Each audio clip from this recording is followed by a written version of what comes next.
Hello everyone, welcome back to our channel Titli and Tinni. কেমন আছেন সবাই? আশা করছি সবাই ভালো আছেন।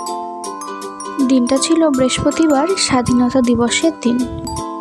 সকালে তিতলি তিন্নির পাপার অফিসে ফ্ল্যাগ হোস্টিং হয়েছে। প্রত্যেকবারই তিতলি যায়, কিন্তু এবার আর পাঠালাম না, তাই ওরা বাড়িতেই ছিল। আর তিতলিরও ছুটি আর ওদের পাপারও আজকে ছুটি, তাই সবাই মিলে আজকে বাড়িতে থাকবো ভেবেছিলাম, কিন্তু এত চারদিকে মন খারাপের খবর, বাড়িতে আর থাকতে বেশিক্ষণ ভালো লাগছিল না। আর বাচ্চাদের তো বোঝার কথাও না, ওরা বুঝবে না, তাই একটু ওদেরকে নিয়ে একটু বেরিয়ে আসলাম। খুব দূর যাইনি, এই বাড়ির সামন থেকে একটু ঘুরে এসেছি। তারপর আমরা বাড়িতে ফিরে এসেছি অনেকক্ষণ আগে। এখন সময়টা সন্ধ্যের সময়, তিন্নি একটু খেলা করছে। তারপর একটু সন্ধ্যের সময় বসেছি একটু সবাই মিলে। তিতলিকে দিয়েছি হেলথ ড্রিঙ্ক আর আমি একটু চা নিয়ে বসলাম। এভাবেই বাচ্চাদের সাথে সময় কাটাচ্ছিলাম। আর ওদের পাপা একটু বাজারে গেছে ছোট্ট একটি কাজে, চলে আসবে কিছুক্ষণেই। আমরা বাড়িতে একাই এখন, তো মন টন ভালো নেই, তাই দুজনে মিলে একটু গল্প করছিলাম। কিন্তু মন খারাপ থাকলেও রোজকার দৈনন্দিন জীবন চলতেই থাকবে।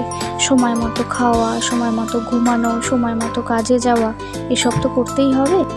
আর কিছুক্ষণ আগেই তিতলি টিনির পাপা চলে এসছে বাজার থেকে। আর দেখছি বাজার থেকে মেয়ের পছন্দের কিছু কিছু জিনিসও নিয়ে এসছে। তার মধ্যে এই যে যেমন কিছুটা চাল নিয়ে এসছে, মাটন নিয়ে এসছে, কেননা আজকে বিরিয়ানি করবো। দুদিন আগে থেকেই তিতলি বলছিল মা বানিয়ে দাও, আমারই সময় হয়ে উঠছিল না, আসলে বানাতে ইচ্ছেও করছিল না, কিন্তু আজকে না বানানোই নয়। এই যে বিরিয়ানি চালটা এখন সেদ্ধ হতে দিয়ে দিয়েছি, তার সাথে দিয়েছি গোটা গরম মশলা, এখানে কিছুটা পেঁয়াজ একটু ভেজে বেরেস্তা বানিয়ে নিয়েছি। আর এই যে পেঁয়াজের রস করার জন্য তেলে একটু পেঁয়াজ ভেজে নিচ্ছি। একটু ভাজা হয়ে গেলে সুন্দর করে দিয়ে দেব জল, তার সাথে দিয়ে দেবো পরিমাণ মতো লবণ, লঙ্কার গুঁড়ো আর বিরিয়ানি মশলা। এবার জলটা ফুটে উঠলেই দিয়ে দেবো আলু এখানে কেটে নিয়েছি। আলুগুলো তো খুবই ছোট, তাই আলুগুলোকে গোটাই রেখেছি, কাটিনি। এই যে এক এক করে এখন আলুগুলো ফুটিয়ে নেব এই জলের সাথে। পুরোটা তো সেদ্ধ হবে না, কিছুটা সেদ্ধ হবে, আবার আলুটা তুলেও রাখবো। খুবই অল্প উপকরণ আর খুব কম জিনিসেই আমি বিরিয়ানিটা বানিয়ে নিই।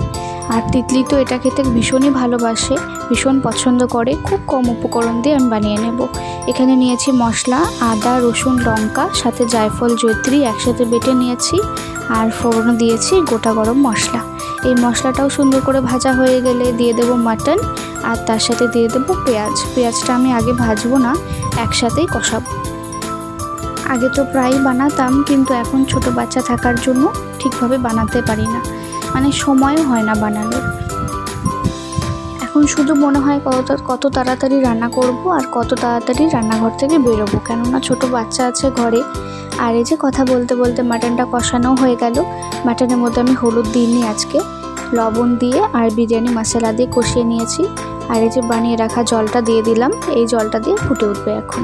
আর এই যে তিতলি তো থাকতেই পারছে না বানানো দেখে, ও বারবার খালি এসে বলছে হয়েছে কি না, কিন্তু একটু তো সময় লাগে, প্রায় 1 ঘন্টার মতো লেগে গেছে বানাতে।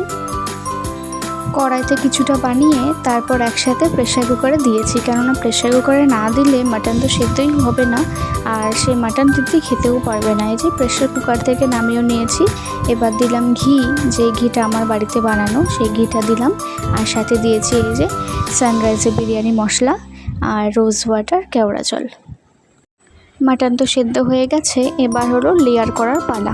এভাবে ঘি দিয়ে তারপর দেব মাটন, এর উপরে দেব রাইসটা, তার উপরে দেব মশলাগুলো এক এক করে। একটু দমে রাখলেই রেডি হয়ে যাবে। আর এই বিরিয়ানিটা করতে 1 ঘন্টার মতো তো সময় লাগলোই, সাথে অনেকটা দেরিও হয়ে গেছে রাতে খাওয়ার খেতে। তিন্নিকে ঘুম পাড়িয়ে দিয়ে এসছি, এবার তিতলি খাওয়ার পালা। আর এই বিরিয়ানিটা শিখেছিলাম আমি আমার মায়ের কাছ থেকে। মা প্রথমে খাইয়েছিল, তারপর একটু নিজে আরও আইডিয়া দিয়ে বানিয়ে নিলাম। প্রথম তো একদমই হতো না, এখনও খুব একটা ভালো হয় না, কিন্তু তিতলি খেতে ভীষণ পছন্দ করে। আর এই যে দেখতে দেখতে লেয়ার করাও হয়ে গেছে, কিছুটা দমে রেখেও ছিলাম। এই যে বিরিয়ানির এখন একদম রেডি। তিতলির পাপাকে এখন দিয়ে দেব। এখন রাত্রি 10টা মতো বাজে, আমার রান্নাও শেষ। এখন তিতলির পাপাকে খেতে দিয়ে দেবো, কেননা তিন্নি ঘুমিয়ে পড়েছে। তো আজকের ভিডিওটি এ পর্যন্তই। ভিডিওটি ভালো লাগলে অবশ্যই একটি লাইক কমেন্ট শেয়ার করবেন, চ্যানেলটিকে সাবস্ক্রাইব করে পাশে থাকবেন। আর ভিডিওটি দেখার জন্য অসংখ্য ধন্যবাদ।